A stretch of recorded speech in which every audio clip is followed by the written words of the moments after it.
Hello friends, welcome to my YouTube channel. If you are watching my video for the first time please subscribe me. അപ്പോൾ അങ്ങനെ നമ്മളിന്നിപ്പോൾ എങ്ങോട്ടാണ് പോകുന്നത് വെച്ച് കഴിഞ്ഞാൽ പ്രോസോണിൽ പോവുകയാണ്. ഇപ്രാവശ്യം പ്രോസോണിൽ പോകുന്നതിന് വേറെ റീസൺ ഉണ്ട്. അപ്പോൾ അതിന് മുമ്പ് ഞാൻ ദേവുവിന് ഒരു 5-6 കൊമ്പൊക്കെ വെച്ച് കൊടുത്തിട്ടുണ്ടായിരുന്നു. എല്ലാം ഞാൻ റെഡിയായി ഇറങ്ങുമ്പോഴേക്കും അവളെല്ലാം റിമൂവ് ചെയ്തു. അപ്പോൾ പിന്നെ വേറെ വഴിയില്ലാതെ ഇങ്ങനെ നീട്ടി നിൽക്കുന്ന മുടികളെ ഒതുക്കാൻ സെറ്റിലാക്കാൻ വേണ്ടിയാണ് ഞാൻ പിന്നെ 4 ക്ലിപ്പ് വെച്ച് അഡ്ജസ്റ്റ് ചെയ്തിരിക്കുന്നത്. പക്ഷേ സ്റ്റിൽ ബാക്കിൽ ഇങ്ങനെ തന്നെയാണ്. അപ്പോൾ നമ്മൾ ക്യാബിന് വേണ്ടി വെയിറ്റ് ചെയ്യുകയാണ്. എനിക്കും ദേവുവിനും എങ്ങനെയാണെന്ന് വെച്ച് കഴിഞ്ഞാൽ റെഡി ആയി കഴിഞ്ഞാൽ അപ്പം തന്നെ പോകണം. അല്ലെങ്കിൽ പിന്നെ ഒരാൾക്ക് വേണ്ടി നമ്മൾ റെഡിയായിട്ട് വേറെ ആൾക്ക് വേണ്ടി വെയിറ്റ് ചെയ്തിരിക്കുക. അപ്പോൾ നമ്മളെ ഒരാൾ വെയിറ്റ് ചെയ്തിരിക്കുക എന്നൊക്കെ പറഞ്ഞു കഴിഞ്ഞാൽ ഭയങ്കര പ്രാന്തി പിടിപ്പിക്കുന്ന പരിപാടിയാണ്. ഫൈനലി നമ്മുടെ ക്യാബ് വന്നു. അപ്പോൾ നമ്മളിപ്രാവശ്യം പ്രോസോണിൽ പോകുന്നതിനൊരു കാരണം എന്താണെന്ന് വെച്ച് കഴിഞ്ഞാൽ നിങ്ങൾക്ക് കണ്ടപ്പോൾ തന്നെ മനസ്സിലായിട്ടുണ്ടാവും. അർബൻ ബസാറിൻ്റെ ഒരു എക്സ്പോ നടക്കുന്നുണ്ട്. 2 days ആയിട്ട്, സാറ്റർഡേ സൺഡേ ആയിട്ട് ഉണ്ട്. അതിലെനിക്ക് ഏറ്റവും റിഗ്രറ്റിംഗ് ഫാക്ടർ എന്താണെന്ന് വെച്ച് കഴിഞ്ഞാൽ ഇന്നലെ, അതായത് സാറ്റർഡേ, ധനുഷിൻ്റെ ഒരു പുതിയ മൂവിയുടെ ട്രെയിലർ ലോഞ്ചിന് വേണ്ടിയിട്ട് ധനുഷ് പ്രോസോണി വന്നിട്ടുണ്ടായിരുന്നു. ഞാൻ തൊട്ടടുത്താണ് നമ്മുടെ ഇൻസ്റ്റിറ്റ്യൂഷനുകൾ, പക്ഷേ ഞാനത് അറിഞ്ഞില്ല സത്യം പറഞ്ഞു കഴിഞ്ഞാൽ. രാവിലെ മുതൽ വൈകുന്നേരം വരെ എന്താ എത്ര ട്രാഫിക് എന്ന് പറഞ്ഞുകൊണ്ടിരുന്നു. ഫൈനലി ഈവനിങ് ബസ്സിൽ തിരിച്ചു പോകുമ്പോഴാണ് ധനുഷ് വരുന്നുണ്ട്.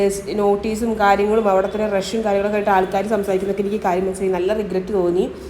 അപ്പോൾ അങ്ങനെ ശരി, എന്നാൽ ധനുഷിനെ കണ്ടില്ല, എക്സ്പോ എങ്കിലും കണ്ടിട്ട് വരാൻ പറഞ്ഞിട്ട് ഇറങ്ങിയതാണ്. പക്ഷേ എനിക്ക് ഈ എക്സ്പോയിൽ എന്താ ഫീൽ ചെയ്തതെന്ന് വെച്ച് കഴിഞ്ഞാൽ ഭയങ്കര ഒരു ഓവർ പ്രൈസിങ് എനിക്ക് ഫീൽ ചെയ്തു കേട്ടോ. നമ്മുടെ ചെട്ടിനാട് കോട്ടൺ സാരി ആണെങ്കിലും അതുപോലെ സാരികളുടെ കളക്ഷൻ നോക്കിയപ്പം 800, 900 ഈ സാരിക്കൊക്കെ ഒരു 1200 പറയുന്നത്. നമുക്ക് ഇത്രയും നാൾ സാരിക്ക് പ്രൈസ് വരുന്നില്ല എന്നുള്ളത് എനിക്ക് നന്നായിട്ട് അറിയാം. പിന്നെ അതുപോലെ തന്നെ ക്ലിപ്സ് ആണെങ്കിലും ചെറിയൊരു കമ്മലാണെങ്കിലും ഒക്കെ അവർ നല്ലപോലെ പ്രൈസ് ഈടാക്കുന്നുണ്ട്. അതിൽ എനിക്കെന്താണെന്ന് വെച്ച് കഴിഞ്ഞാൽ ഇപ്പോൾ വിജയദശമി വരാൻ പോകുന്നുണ്ട്. അപ്പോൾ ദേവുവിന് പട്ടുപാവാട എടുക്കണം എന്നുണ്ടായിരുന്നു. കാരണം ഫസ്റ്റ് ആദ്യക്ഷരം കുറിക്കുമ്പോൾ അവൾക്ക് പുതിയ ഡ്രസ്സ്, അതും ട്രഡീഷണൽ ആയിരിക്കണം എന്ന് എനിക്കെന്തോ ട്രഡീഷണലിനോട് ഭയങ്കര ഇഷ്ടമാണ്. അപ്പോൾ നമ്മൾ ട്രഡീഷണൽ പട്ടുപാവാട വാങ്ങി അതിൻ്റെ ഒപ്പം അവർ വെണ്ടയ്ക്ക വിത്ത് ഫ്രീ ആയിട്ട് തന്നിട്ടുണ്ട് കേട്ടോ. അങ്ങനെ നമ്മൾ സ്റ്റോൾസൊക്കെ വിസിറ്റ് ചെയ്ത് പുറത്തേക്ക് ഇറങ്ങിയപ്പോൾ അവിടെ ഫുഡ് കോർണേഴ്സ് ആയിരുന്നു. നമ്മുടെ സ്ട്രീറ്റ് ഫുഡ്, അതുപോലെ തന്നെ ട്രഡീഷണൽ ഫുഡ്, ചാട്ട്സ്, ഐസ്ക്രീംസ്, കേക്ക്സ്, എല്ലാ വിധത്തിലുള്ള ഫുഡുകളും അവിടെ ഉണ്ടായിരുന്നു. അപ്പോൾ അത് ഉണ്ടായത്. അതിൻ്റെ ഒപ്പം തന്നെ കുട്ടികളുടെ ഫാഷൻ ഷോ, അതുപോലെ തന്നെ ഫാൻസി ഡ്രസ് കോമ്പറ്റീഷനും ഉണ്ടായിരുന്നു. അപ്പോൾ നമ്മളെന്തായാലും അതൊക്കെ കാണുന്നതിന് മുമ്പ് എന്തെങ്കിലും ഒന്ന് കഴിക്കാൻ തീരുമാനിച്ചു. അപ്പോൾ ഞാൻ എന്തായാലും ചാട്ട് ലവർ ആയ കാരണം ഞാൻ പാനിപ്പൂരിയാണ് വാങ്ങിയത്. അതുപോലെ അമ്മയ്ക്കും ദേവുവിനും സ്വീറ്റ് കോൺ വാങ്ങിക്കൊടുത്തു. കാരണം പാനിപ്പൂരി കുറച്ച് സ്പൈസി ആയ കാരണം ദേവുവിന് അത് ഓക്കെ ആവും തോന്നിയില്ല. പിന്നെ അമ്മയ്ക്കും സ്വീറ്റ് കോണിനോടായിരുന്നു താല്പര്യം. അപ്പോൾ നമ്മൾ അതൊക്കെ കഴിച്ച് പിന്നെ നേരെ കുറച്ച് ഷോസ് കാര്യങ്ങളൊക്കെ കാണാൻ വേണ്ടി പോയി. കാരണം എന്തായാലും ദേവു അത് കാണണം എന്ന് എനിക്കുണ്ടായിരുന്നു. കുട്ടികളല്ലേ, അപ്പോൾ ചെറിയ കുട്ടികൾ, ഇപ്പോൾ ഒരു 3ാം ക്ലാസ്, 2ാം ക്ലാസ്, LKG UKG, ഈ ചെറിയ കുട്ടികൾ ഓരോ പെർഫോമൻസൊക്കെ ക്രൗഡിന് മുമ്പിൽ ചെയ്യുന്നതും അതുപോലെ തന്നെ അവർ ആർട്ടിക്കുലേറ്റ് ചെയ്യുന്നതും പബ്ലിക്കലി സ്പീക്ക് ചെയ്യുന്നതും ഒക്കെ അവൾ കാണണം. അവളെ കണ്ടിട്ട് ഗ്രോ ആവണം എന്നുള്ളൊരു മൈൻഡ് സെറ്റ് എനിക്കുള്ള കാരണം അവളേനെയും അമ്മേനെയും കൂട്ടി അത് കാണാൻ പോയി. ഒരു 10-15 മിനിറ്റ് നമ്മൾ കണ്ടുള്ളൂ കേട്ടോ. നമുക്ക് അത്ര ടൈം ഉണ്ടായിരുന്നുള്ളൂ. നമ്മൾ ഷോപ്പിങ്ങും കൂടെ ഉണ്ടെന്ന് പറഞ്ഞിട്ടുണ്ടായിരുന്നു. അപ്പോൾ ഷോപ്പിംഗ് ഇത് കഴിഞ്ഞിട്ട് വേണം പോയി ചെയ്യാൻ.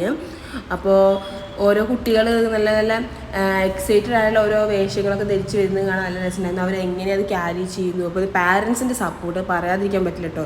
ഒരു കുട്ടി ഒരു പ്ലാറ്റ്ഫോമിൽ വന്ന് നിൽക്കുന്നുണ്ടെന്നുണ്ടെങ്കിൽ അത് ഇത്രയും ചെറിയ കുട്ടിയാണെന്നുണ്ടെങ്കിൽ ഡെഫിനറ്റ്ലി പാരൻസാണ് അതിൻ്റെ പിന്നിലുണ്ടാവുക. അപ്പോൾ ഈ ഒരു ഈഗിൾ രൂപത്തിലുള്ള മുരുകനെ കണ്ടപ്പോൾ ദേവുവിന് ഭയങ്കര എക്സൈറ്റ്മെൻറ്റ് തോന്നി. അപ്പോൾ അവളെന്നെ കൊണ്ടുപോയി കാണിച്ചു. അവർ രണ്ടുപേരും പരസ്പരം ഹായൊക്കെ പറഞ്ഞിട്ടോ. അപ്പോൾ അങ്ങനെ നമ്മൾ തിരിച്ച് കയറിയപ്പോൾ ഞാൻ ഈ ഒരു മാല വാങ്ങി. അപ്പോൾ ഇതാർക്കാണെന്നത് സസ്പെൻസാണ്. അപ്പോൾ ഇതാണ് നമ്മുടെ അർബൻ ബസാറിൻ്റെ ടോപ്പ് വ്യൂ സ്റ്റോൾസിൻ്റെ ഒക്കെ. അപ്പോൾ അതിൽ ഞാൻ എന്നെ അട്രാക്ട് ചെയ്ത വേറെ ഫാക്ടർ എന്താണെന്ന് വെച്ച് കഴിഞ്ഞാൽ ഈ സ്റ്റോളിലുള്ള ചേച്ചി കണ്ടൊരു ചെറിയൊരു കുട്ടീനെയും വെച്ചിട്ടാണ് ആ സ്റ്റോൾ റൺ ചെയ്യുന്നത്. അങ്ങനെ ഫൈനലി നമ്മൾ സ്പാറിലെത്തിയപ്പോൾ എന്താണെന്ന് വെച്ചാൽ ഈ റോമയും ഡയാനൊക്കെ കാണുക. കാരണം ദേവ് ഭയങ്കര ഇൻഫ്ലുവൻസ്ഡ് ആണ് അതിൽ. അപ്പോൾ അവർ ഷോപ്പിങ്ങിന് പോയാൽ കാണിക്കുന്ന പോലെ സ്വന്തമായിട്ട് തിങ്സ് പിക്ക് ചെയ്യുക. അതുപോലെ നമ്മൾ ചിലപ്പോൾ നോക്കുമ്പോൾ നമ്മൾ എടുക്കാത്ത പല സാധനങ്ങളും ബിന്നിലുണ്ടാവും. അപ്പോൾ അതൊക്കെ അവളുടെ പണിയാണ്. അപ്പോൾ തിരിച്ച് വെക്കലും കൂടെ നമുക്ക് ഡ്യൂട്ടിയായി. അപ്പോൾ എന്തായാലും ഞാനത് ആലോചിച്ചത് എന്താണെന്ന് വെച്ച് കഴിഞ്ഞാൽ കുട്ടികൾ ഡെവലപ്പ് ആവുമല്ലേ, അപ്പോൾ അവരെ സപ്പോർട്ട് ചെയ്യണം, അവർ കാര്യങ്ങളെല്ലാം ലേൺ ചെയ്യണം എന്നുള്ളൊരു മൈൻഡ് സെറ്റിൽ ഞാൻ അവളെ ആലോചിച്ചത് ചെയ്യാൻ. എല്ലാം കഴിഞ്ഞ് ഇറങ്ങിയപ്പോഴാണ് ധനുഷിൻ്റെ പോസ്റ്റർ എൻ്റെ ഓഫീസിൻ്റെ മുമ്പിലിരിക്കുന്നത് ഞാൻ ശ്രദ്ധിച്ചത്.